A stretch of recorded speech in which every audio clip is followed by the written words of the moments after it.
Muhammadin wa ala alihi wa sahbihi wa man tabi'ahum bi ihsanin qaulan wa fi'lan wa adalan ila yaumil qiyamah.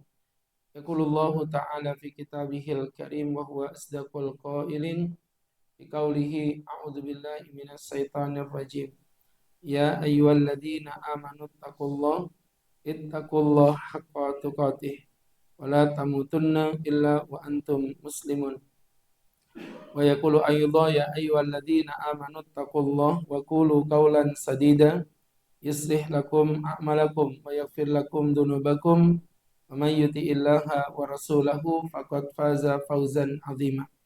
Sahabat-sahabatku jamaah kajian rutin Masjid Jami As-Salam Komplek Pajak yang berbahagia. Alhamdulillah, pertama-tama dan yang paling utama, marilah kita panjatkan puja dan puji syukur atas nikmat yang tak terukur dari Sang Ilahi Rabbul Ghafur, yang mana Allah masih berkenan memberikan kenikmatan, baik nikmat iman maupun nikmat hidayah, sehingga kita dapat kembali berkumpul dalam majelis ilmu yang penuh barokah, dalam keadaan sehat walafiat, menggapai ridha dan kasih sayang Allah Subhanahu wa ta'ala.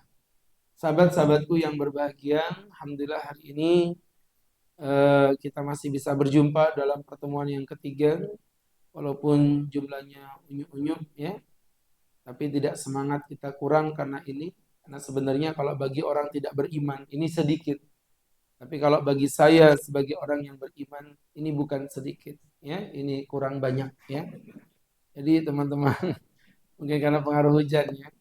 Ya, jadi makanya saya sering bilang pengajian itu jangan dilihat dari jumlahnya ya, yang penting orangnya itu banyak tapi ikhlas ya, daripada sedikit tidak ikhlas. Jadi tidak mesti banyak, yang penting jangan sedikit ya.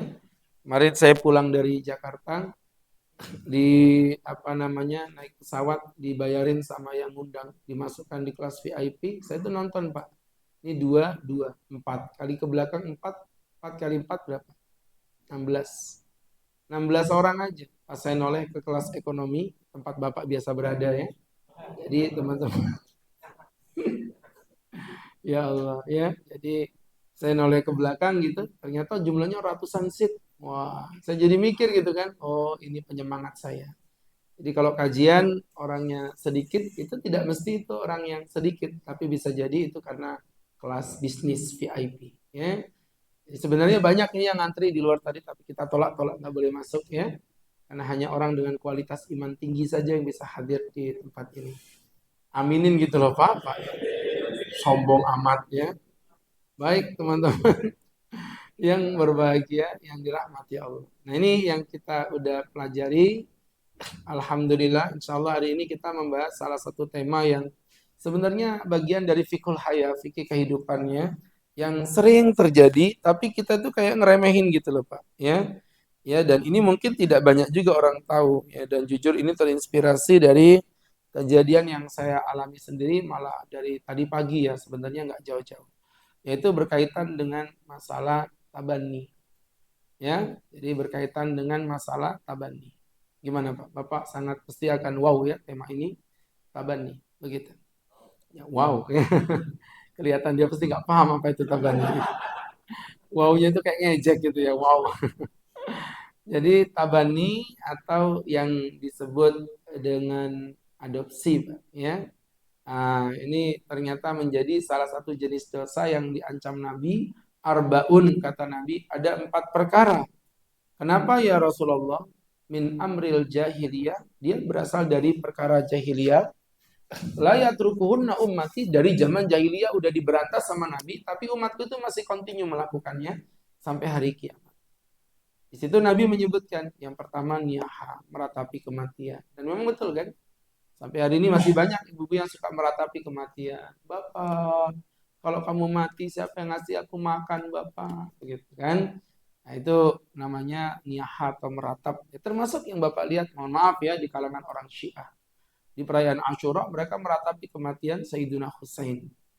Jadi kalau masalah kecintaan pada Husain jangan ditanya. Kami Ahlussunnah sangat cinta kepada Husain cucu Nabi. Bagaimana kami tidak cinta kepada beliau? Nabi menjas beliau sebagai Sayyidus Syababi Ahlil Jannah. pimpinannya para pemuda surga. Nanti di surga itu yang mimpin Husain. Kita cinta dengan beliau, tapi kecintaan itu tidak dengan meratapi, menampar-nampar pipi, menjambak-jambak rambut. Itu yang mereka lakukan. Menampar pipi itu haram.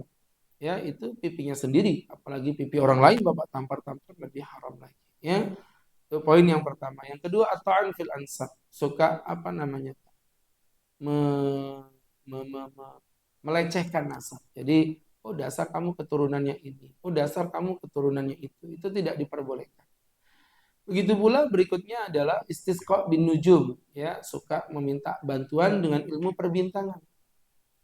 Yang meminta bantuan dalam ilmu perbintangan. Jadi dikit-dikit bintangnya apa, zodiaknya apa. Wah, ini Aries. Di situ ditulis rezekimu seret. Benar Pak Ustadz. Emang seret terus gimana nggak benar ya? Rezekinya seret, jodohmu belum ditemukan. Emang jomblo? Ya kan, seperti itu. Jadi orang yang paling menderita itu adalah orang yang tidak punya istri, gitu. Tapi yang jauh lebih menderita adalah punya istri tinggal di Jawa, suaminya di Balikpapan. Ya, baik. Jadi teman, mohon maaf yang saya sampaikan ini cerita fiktif belaka ya. Jika terjadi kesamaan dalam tokoh maupun peran, itu hanya kebetulan saja. Jangan tersinggung, Pak. Ya, orang puasa itu nggak boleh tersinggung. Baik, nah salah satunya yang keempat adalah orang-orang yang melakukan al-fakhr fil ansab, membangga-banggakan nasab. Jadi berkaitan dengan itu para ulama sebagian ada yang menyebutkan problematika dalam membanggakan nasab itu kata beliau adalah orang yang mengaku-ngaku pada nasab yang bukan pada nasab bapak asli. Dan itu diancam oleh Nabi, manid da'a ila ghairi abih. Barang siapa yang apa namanya ya? eh, me- me- me- me- Barang siapa yang menantang atau istilahnya mengakui nasab yang bukan pada nasab bapaknya, maka teman-teman yang dimuliakan Allah Subhanahu wa taala, sahabat-sahabatku yang dimuliakan Allah Subhanahu wa taala.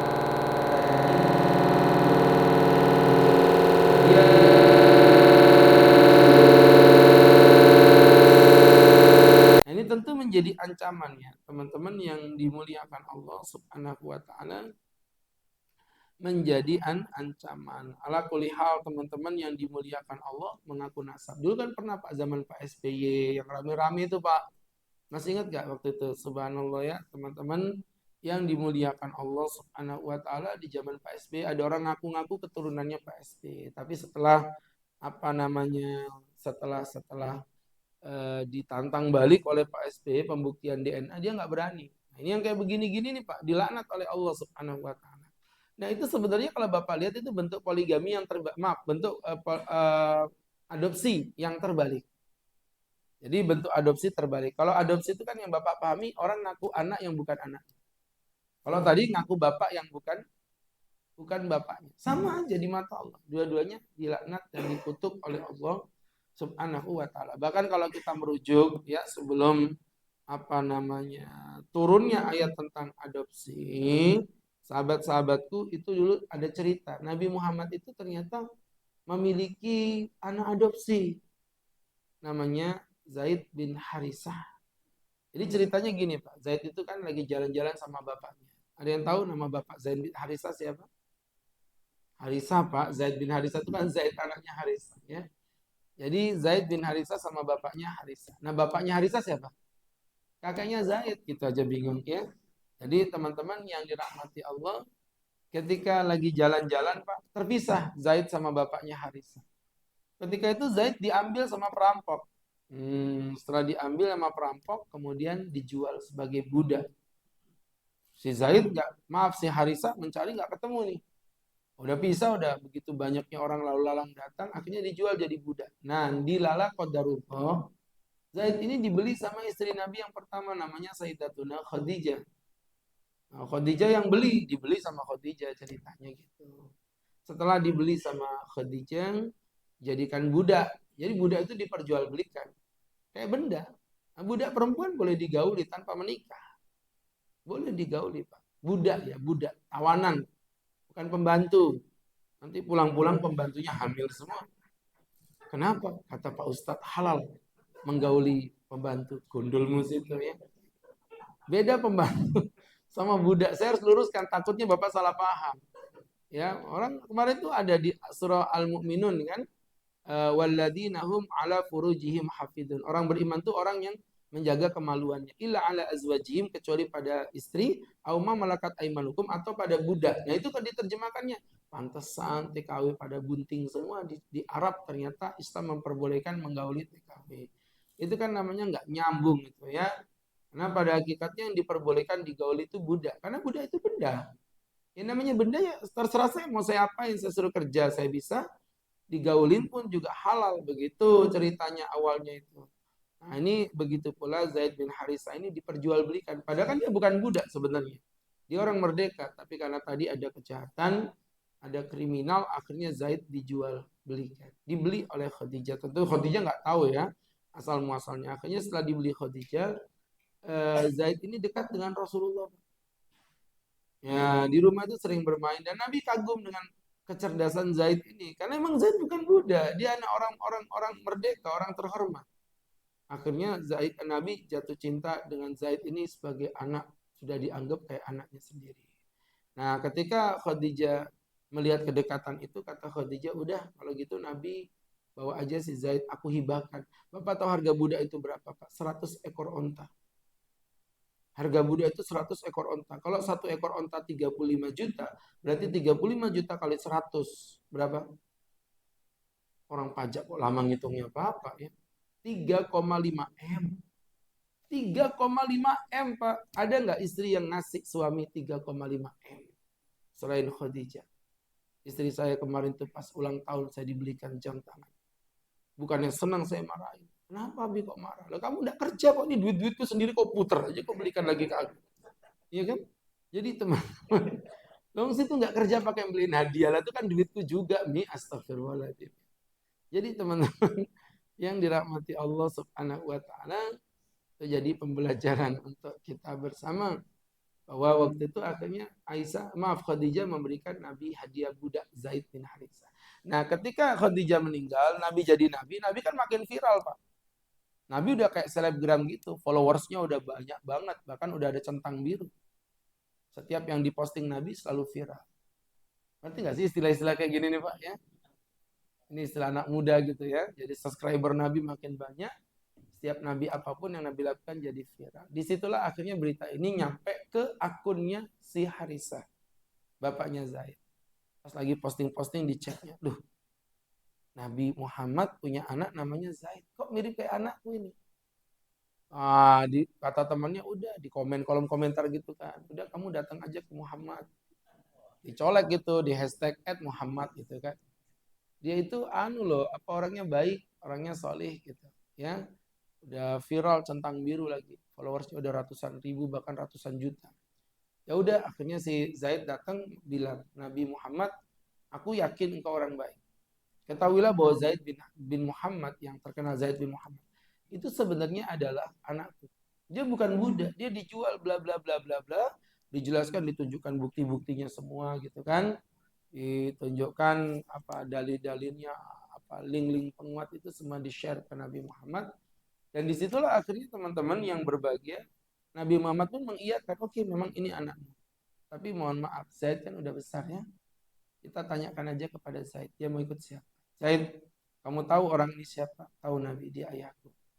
Dan kamu tahu siapa aku? Ya Nabi, engkau adalah ayah angkatku. Kau pilih aku atau dia? Zaid berkata, ya Rasulullah, bagaimana mungkin aku menolak untuk ikut kepada dirimu? Aku lebih memilih kepada dirimu. Bapaknya marah lah si Harisah ini. Wailat ya beni, celaka kau anakku. Bagaimana mungkin bisa-bisanya, tega-teganya kamu lebih memilih kepada Muhammad sebagai seorang budak daripada hidup bersama aku sebagai seorang anak.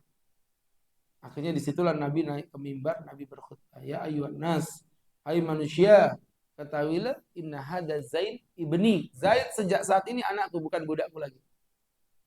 Ya, arithu wa yarithuni, aku berwaris padanya dan dia berwaris kepadaku. Masya Allah. Jadi teman-teman yang dimuliakan Allah Subhanahu wa taala, ini menjadi pembelajaran untuk kita bersama. Disitulah akhirnya bapaknya si Harisah pun mengikhlaskan, yang penting Zaid tidak jadi budak tapi menjadi anak. Nah sejak itu orang kenalnya Zaid bin Muhammad. Orang taunya Zaid bin Muhammad, begitu ceritanya. Nah, disitulah sampai akhirnya turun ayat pengharaman adopsi. Di mana surat Al-Ahzab ayat yang kelima. Allah berfirman, Ud'uhum liabaihim. Panggillah mereka dengan nama bapak mereka. Huwa aqsatu indallah. Yang sedemikian itu lebih adil di mata Allah. Jadi jangan kau panggil Muhammad Zaid bin Muhammad, tapi Zaid bin Harisah. Fa illam ta'lamu aba'akum. Jika engkau tidak tahu aba'ahum bapak mereka, fa ikhwanukum fiddin. Maka panggillah saudaraku di dalam beragama. Wa mawalikum atau budaknya si fulan. Walaysa alaikum junahun, dan kamu tidak ada dosa fima akhtatum bihi, jika kamu memang salah. Ya, misal contoh ada orang Zaid bin Muhammad dipanggil Zaid bin Harisa, atau Agus Khairul Huda bin Abdul Karim, di kepeliset bapak ngomongnya Agus Khairul Huda bin Ahmad. Ini tidak sengaja, yang seperti itu tidak mengapa. Walakin ma ta'ammadat qulubukum, tetapi yang hatimu betul-betul menyengaja. Wa kana Allahu ghafurur rahima. Sesungguhnya Allah terhadap yang sedemikian adalah pengampun lagi Maha Penyayang. Jadi sejak turun ayat ini akhirnya Nabi naik ke atas mimbar, Nabi berkhutbah, ya ayyuhan nas, hai manusia, sejak saat ini Zaid bukan Zaid bin Muhammad tapi Zaid bin Harisah. Jadi itu sejarah asal muasal pengharaman adopsi. Maka pengharaman adopsi mutlak, harga mati. Maksudnya harga mati gimana, Tat? Sudah tidak ada perbedaan di antara ulama. Tapi hebatnya Pak, yang seperti ini karena nggak pernah dipelajari. Atau dipelajari tapi dia nggak datang ke masjid hanya karena rintik-rintik hujan saja. Ya, yang kayak begitu akhirnya nggak tahu. Banyak kesalahan dalam hadis. Serius. Saya pribadi yang berdakwah di lingkar paling bawah merasakan itu. Banyak orang nggak tahu kalau adopsi itu dosa. Hah? Jadi selama ini adopsi itu dosa, dosa Pak. Islam mengharamkan adopsi, Islam memperbolehkan untuk mengasuh. Apa bedanya mengasuh sama adopsi Pak Ustadz? Beda. Kalau adopsi itu belakangnya si. Sedangkan mengasuh itu belakangnya suh. Itu paham sudah ya? Baik. Kemudian berikutnya, teman-teman yang dirahmati Allah, kita lanjutkan. Ya enggak, Bapak nggak mau mukanya muka datar begitu. Coba muka-muka penasaran. Gitu ya kan? Mestinya begitu. Kalian datar aja. Sombong gitu kan? Jadi teman-teman yang berbahagia, apa bedanya adopsi sama mengasuh? Alah, diulangi lagi. Jadi teman-teman, segini loh Pak. Kesamaannya banyak. Sama-sama mencintai, sama-sama ngasih makan, sama-sama ngasih minum, sama-sama melindungi. Bedanya itu Pak sebenarnya pada nasab. Asal Bapak tahu kenapa zina itu diharamkan. Banyak orang tuh ngomong, iya Tat, karena zina itu kan enak. Loh, kalau ngomong enak aja, nikah juga sama berhubungan. Apa bedanya sama zina? Beda lah Tat, kalau nikah kan cuma satu. Kalau orang berzina kan gonta-ganti pasangan. Siapa bilang nikah cuma satu? Bapak aja yang tidak berani. Ya kan? Nah, ada yang bilang menikah cuma satu. Jadi teman-teman yang dirahmati Allah, kalau saya ini terang-terangan sama istri, Mi, Abi mau nikah lagi. Begitu, mana ada laki bilang begitu. Saya langsung, Abi mau nikah lagi, Abi mau kawin lagi, Abi mau nambah istri. Syaratnya satu, Mi. Apa, Bi? Wanita kedua harus lebih cantik dari kami. Terus masalahnya perempuan yang kayak begitu tuh nggak mungkin ada.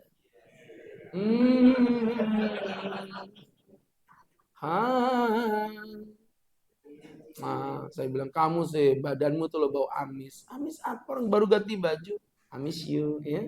Jadi teman-teman yang dirahmati Allah, pas buka puasa Mi ambilkan cuka. Ya Allah, Bi nanti emaknya kambuh. Nggak apa-apa Mi, cuka aja dulu. Lama-lama juga sayang ya. Jadi teman-teman yang dirahmati Allah, Allah nggak ngerti ilmunya orang-orang. Bapak taunya berkas, berkas, berkas gitu. Hanya kaku hidupnya ya. Coba orang tuh romantis gitu ya. Jadi teman-teman yang dirahmati Allah Subhanahu wa taala. Kembali ke laptop. Tadi ngomongin apa tadi, Pak? Cuka-cuka. Itu kan cuman improvisasi biar Bapak enggak ngantuk gitu loh ya.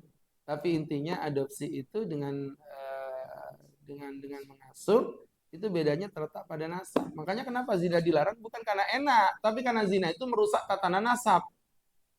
Itu maksudnya, Pak. Ya, jadi teman-teman yang dirahmati Allah di Islam itu konsepnya begitu. Yang merusak tatanan nasab pasti akan dilakukan. Nah, dalam hal adopsi sama, dia tidak berzina tapi merusak nasab. Anak-anaknya si Ahmad bapak aku jadi anak bapak.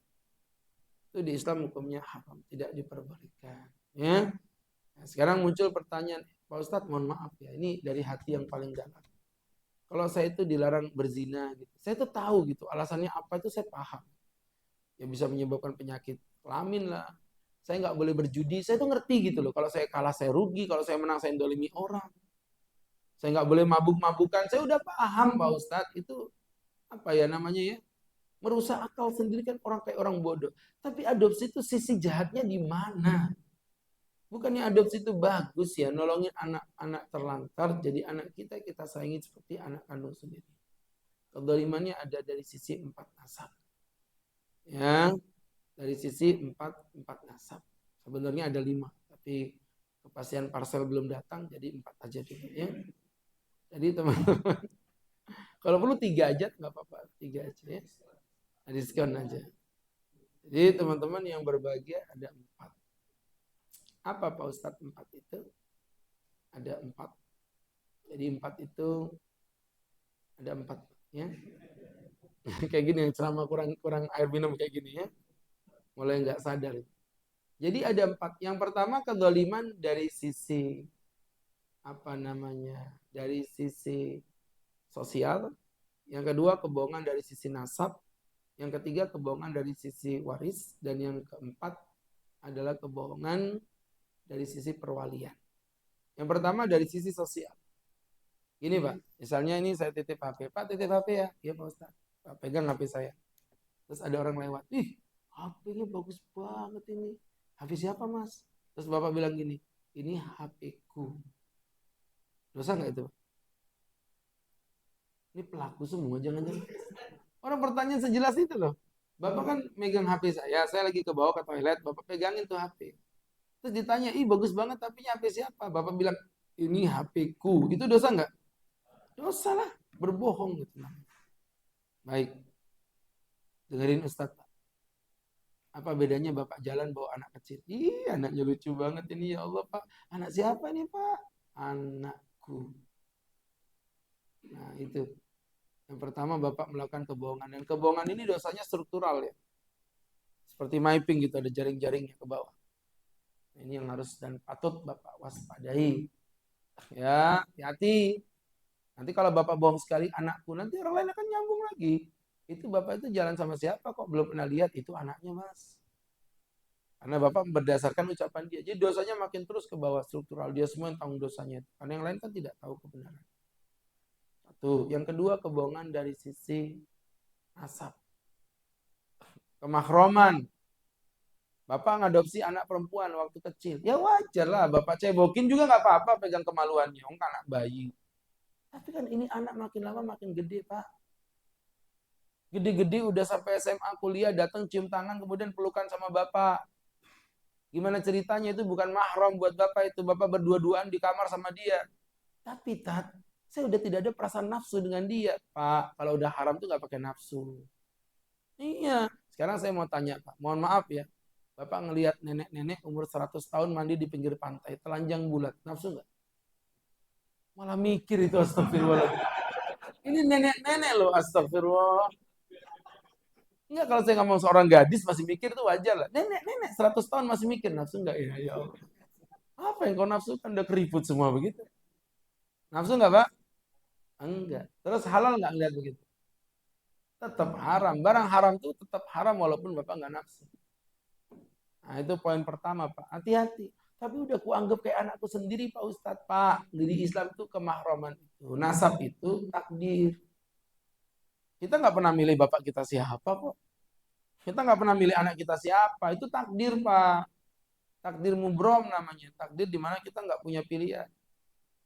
Nah, sekarang pertanyaannya, Bapak ngaku-ngaku ini sudah kuanggap kayak anakku sendiri. Ini kalau boleh dilakukan, kacau lah Bapak nanti nongkrong di Melawai sama perempuan cantik. Pak, ini bukan istri Bapak loh. Pak Ustadz, ini udah kuanggap kayak adikku sendiri. Masuk hotel, check-in sama perempuan rambut pirang, belahan setengah dada, roknya setengah paha.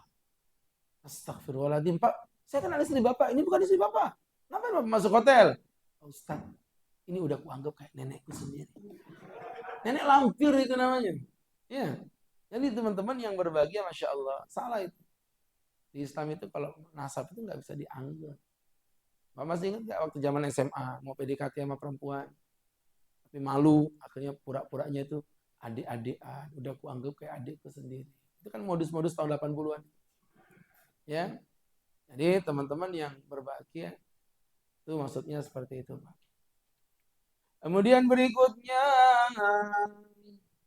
yang ketiga, kedoliman dari sisi waris. Ini Ustadz misalnya nggak punya anak nih misalnya. Terus Ustadz adopsi anak laki-laki.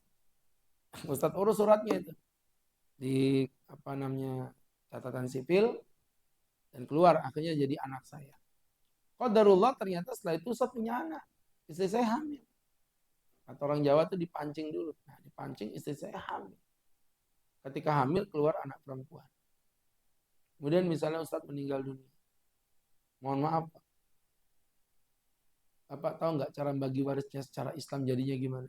Yang laki tapi dapat dua bagian. Jadi kalau misalnya Ustadz punya istri Ustadz dapat harta misalnya 1/8 karena punya anak. 1/8. Anggaplah Ustadz meninggalkan uang 800 juta. Kemudian sama istri dapat 100. 700 juta tadi Pak. Dibagi 3. 2 bagian untuk anak laki, 1 bagian untuk anak perempuan. Itu cara ngitungnya begitu. Di mana sebenarnya harta itu harusnya menjadi milik anak perempuan ini semua. Paham maksudnya? Bapak ngomong, saya ikhlas. Bapak ikhlas. Anak bapak yang perempuan kalau nggak ikhlas, haram hukumnya. Itu maksudnya, Pak. Kemudian yang ketiga, ini lebih parah lagi. Kedoliman dari sisi perwalian. Keempat, dari sisi perwalian ini lebih parah. Kenapa parah Pak Ustadz? Jamaah yang dimuliakan Allah Subhanahu wa ta'ala. Ini sahabat-sahabatku yang dirahmati Allah.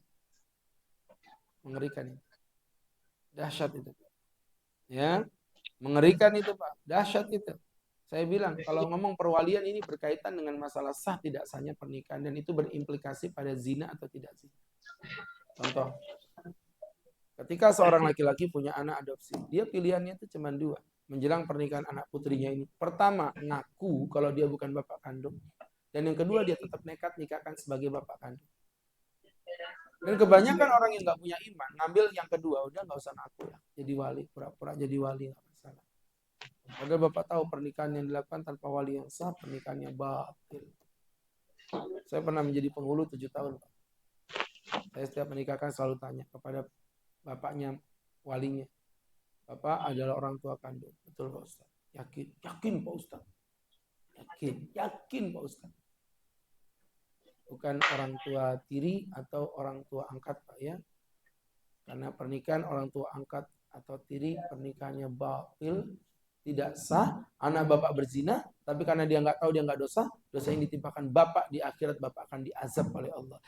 Jadi gini Pak Ustadz, maksud saya itu begini. Ini sebenarnya ilmu kayak gini nih kalau bapak bisa itu lebih mantap lagi nakut-nakutin wajib pajak. Ya. Jadi coba Bapak nggak punya tekanan nadanya itu nggak bisa ditiru itu tadi Pak ya. Jadi teman-teman yang dimuliakan Allah Subhanahu wa taala. Anu Pak Ustadz, jadi sebenarnya saya punya cerita. Alah gak usah cerita, langsung aja. Bapak intinya orang tua kandung apa tidak? Tidak Pak Ustadz, saya orang tua angkat. Tidak boleh Pak, pernikahan ini batil. Jadi terus gimana Tat kalau saya nggak nikahkan, bapaknya udah nggak ada, nggak jelas keberadaan. Pakai wali hakim Pak. Sudah ada kaidahnya itu, al-hakimu waliyu man la waliyalahu. Hakim itu wali bagi orang yang tidak punya wali. Bukan wali sembarangan begini, Bapak ngawur aja. Kalau gini sama-sama jeleknya, kenapa nggak pakai wali band aja? Ya. Jadi teman-teman, saya bilang ngawur Anda. Apa namanya? Ini zina sepanjang masa ini. Anda tanggung jawab 5 tahun. Nah, ini banyak sekali yang begitu. Atau pilihannya tadi mengaku depan anaknya, tapi akan menghadirkan kesedihan yang luar biasa. Ya, saya pikir nggak apa-apa, pahit di awal, manis di belakang. Ya, daripada kita harus manis di depan, pahit di belakang. Itu kedoliman dari sisi perwalian. Maka berangkat dari apa yang Ustadz jelaskan, sahabat-sahabatku yang dimuliakan Allah Subhanahu wa taala, ala kulli hal, sahabat-sahabatku yang berbahagia, ya. Jadi ya jangan main-main Pak dengan masalah yang seperti ini, ya. Karena ini mohon maaf loh Pak, kalau kita belajar, sahabat-sahabatku yang dimuliakan Allah Subhanahu wa taala, ya. Ayo bismillah, kita bareng-bareng belajar untuk berani meninggalkan apa namanya yang haram, agar kita ini benar-benar bisa bersih gitu. Nah Pak Ustadz, solusinya gimana? Andai kata saya benar-benar pengen mengadopsi anak. Solusinya teman-teman, yang pertama, Bapak kalau pengen mengadopsi anak, satu, tidak ada embel-embel nasab. Itu poin terpentingnya. Ya teman-teman yang dimuliakan Allah Subhanahu wa taala, tidak ada embel-embel nasab. Jadi ya pokoknya adopsi aja. Jadi adopsi aja. Tidak ada istilah pakai nasab-nasaban palsu. Nomor dua, kalau Bapak ingin memang anak itu menjadi mahram buat Bapak, ya anak itu ingin menjadi mahram buat Bapak, maka teman-teman yang dimuliakan Allah Subhanahu wa taala, adopsi anak yang di bawah 2 tahun. Kemudian disusukan, tergantung anaknya laki apa perempuan. Kalau anaknya laki-laki, berarti agar mahram dengan istri disusukan dengan saudara-saudaranya istri. Kalau anaknya perempuan, berarti disusukan dengan saudara-saudaranya suami. Itu kalau memang kepingin menjadi mahram. Dan yang ketiga, berkaitan dengan masalah apa namanya waris, itu bisa diakali dengan cara berwasiat. Jadi anak adopsi tidak dapat waris, tapi bisa dapat wasiat. Cuman jeleknya wasiat itu Pak, maksimal sepertiga. Pak Ustadz, saya ingin lebih banyak dari itu, karena saya ingin anak adopsi saya mendapatkan paling banyak di antara yang lain. Kalau gitu hibah. Hibah dilakukan dalam kondisi hidup. Saya hibahkan rumah saya ini bla bla bla bla kepada anak adopsi saya. Monggo silakan. Ya, ini biasanya kasusnya apabila orang itu punya anak adopsi dan dia punya saudara laki-laki yang cukup banyak dan dia tidak punya anak. Itu kalau sampai tidak dihibahkan kepada si anak, nanti kalau misalnya meninggal dunia, Bapak tahu yang paling banyak dapat siapa? Saudara-saudara kandung. Saudara-saudara kandung. Saya pernah mengikuti cerita itu, Masya Allah. Ada suami istri itu nggak punya keturunan. Nah, satu keluarga ini Pak catering semua gaya.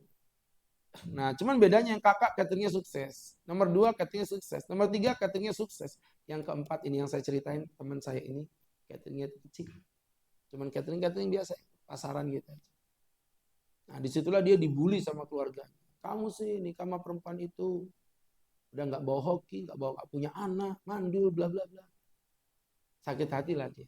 Akhirnya dia ngadopsi anak, teman-teman yang dimuliakan Allah Subhanahu wa taala. Nah, di situ teman-teman ketika meninggal dunia itu, menjelang meninggal dunia, dia panggil saya. Ustadz gimana ya?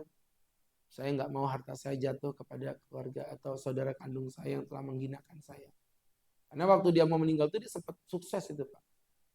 Banyak yang dia dapatkan.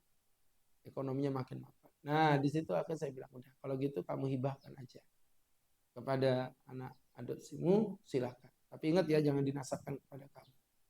Siap Pak Ustaz. Begitu ya. Teman-teman yang dimuliakan Allah Subhanahu wa taala, yang mudah-mudahan ini bisa menjadi pembelajaran untuk kita bersama. Silakan teman-teman yang mau bertanya, Ustadz berikan kesempatan. Silakan, kami berikan kesempatan untuk bertanya. Ya.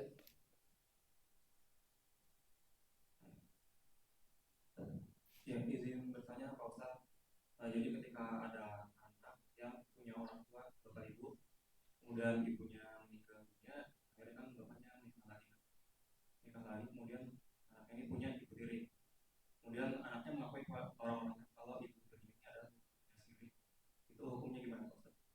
Ya itu memang agak sedikit ambigu bahasanya sih. Maksud saya gini, kalau maksudnya mengakui dia ibu tiri saya, tapi saya udah menganggap dia seperti ibu kandung saya, itu nggak ada masalah bahasa begitu. Tapi pengakuan bahwa dia adalah ibu kandung saya, itu nggak boleh, hukumnya haram. Ya, beda ya, beda ya. Kayak saya misalnya saya punya ibu mertua, itu udah saya anggap kayak ibu kandung saya sendiri. Kenapa? Karena saya udah nggak punya orang tua kan. Maka saya nganggap beliau kayak ibu saya. Itu bahasa begitu tuh nggak ada masalah. Itu maksudnya dianggap secara cinta gitu loh ya.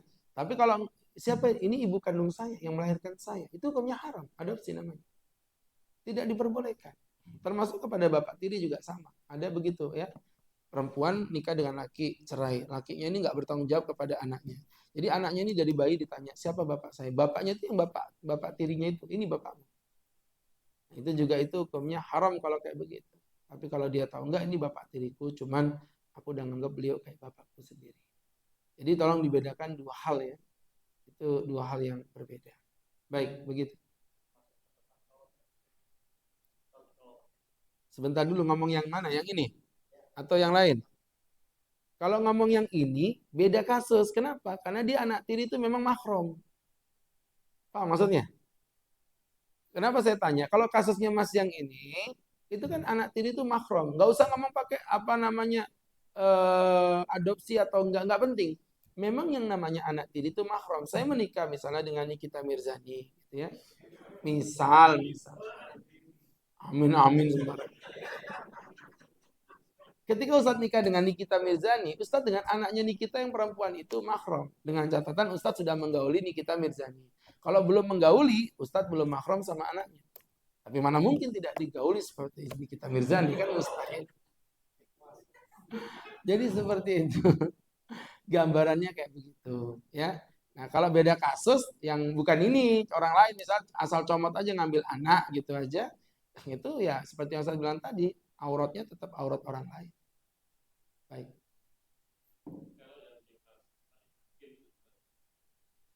Wali hakim itu yang lari-lari di pinggir lapangan itu, Pak, ya.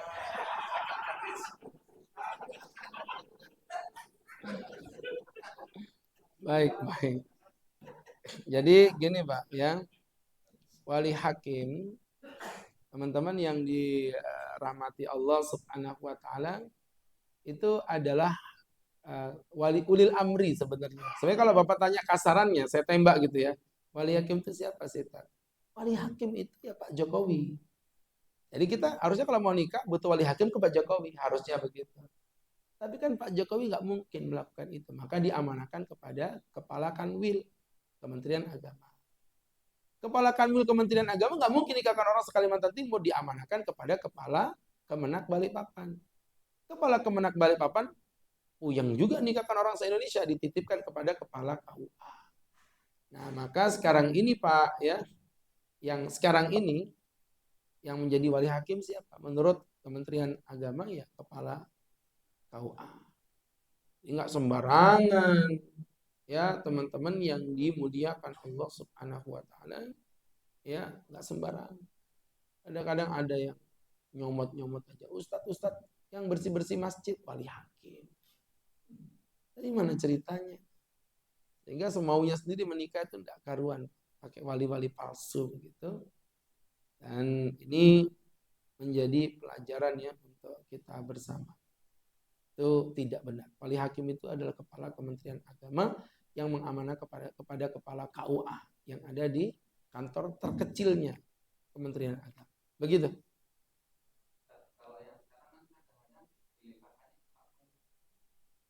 Beda, Pak. Baik. Itu beda, Pak. Kalau itu masalah perwalian itu taukil wali namanya. Jadi itu kalau itu bebas Pak, nggak mesti pada penghulu. Penghulu itu sebenarnya bukan penikahkan, bukan orang yang menikahkan, tapi penghulu itu pencatat. Maka namanya P3N, petugas pencatat pernikahan negara. Itu kan singkatannya begitu. Jadi kalau itu tadi yang nikahkan tetap walinya. Karena ini suami istri, ini ada wali, ini ada saya apa namanya penghulunya. Itu sebenarnya dia berwakil kepada saya, Pak Ustadz. Saya wakilkan hak perwalian saya untuk menikahkan seorang putri bernama bla bla bla kepada laki-laki bla bla bla dengan mas kawin sekian sekian. Saya jawab saya terima perwalian Bapak untuk menikahkan putri Bapak kepada laki-laki bla bla bla dengan mas kawin sekian sekian. Jadi kalau waktu saya menikahkan, memang saya sebagai penghulu yang menikahkan, tapi sebenarnya itu walinya tetap bapaknya. Paham maksudnya ya? Itu cuma taukil aja dan itu boleh dilakukan kepada siapapun, nggak cuma kepada hakim atau kepada penghulu, tapi bahkan diwakilkan saya karena percaya dengan kiai fulan, misalnya saya dekat dengan Agim pas akad nikah saya taukil walikan kepada Agim dan Agim yang menikahkan putri saya, nggak apa-apa. Jadi kan keren gitu, Agim menikahkan putrinya Agus, masya Allah, luar biasa. Seperti itu. Baik teman-teman yang berbahagia, mudah-mudahan ini bisa diambil manfaat dan hikmah untuk kita bersama. Kita cukupi teman-teman dengan berdoa kepada Allah Subhanahu wa taala. Amin amin alhamdulillah rabbil alamin hamdan yuwafi ni'amahu wa yukafi mazida. Ya Rabbana lakal hamdu kama yanbaghi li jalali wajhika wa 'azimi sultanik.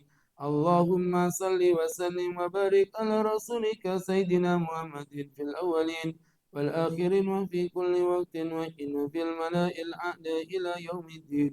Allahumma ighfir dhunubana wastur 'uyubana wa nawwir qulubana وجانا بنور الإيمان لا تدع لنا ذنبا إلا غفرت ولا عيبا إلا سكرت ولا حاجة إلا أديت ولا هما إلا فرجت ربنا أتنا في الدنيا حسنة في الآخرة حسنة وقنا عذاب النار وصلى الله على سيدنا محمد النبي الأمي وعلى آله وصحبه وسلم وارزقنا له المتابعة له ظاهرا وباطنا يا أرحم الراحمين بفضل سبحانك ربك رب العزة عما يصفون سلام على المرسلين والحمد لله رب العالمين. Terima kasih. Billahi taufik wal hidayah. Assalamualaikum warahmatullahi wabarakatuh.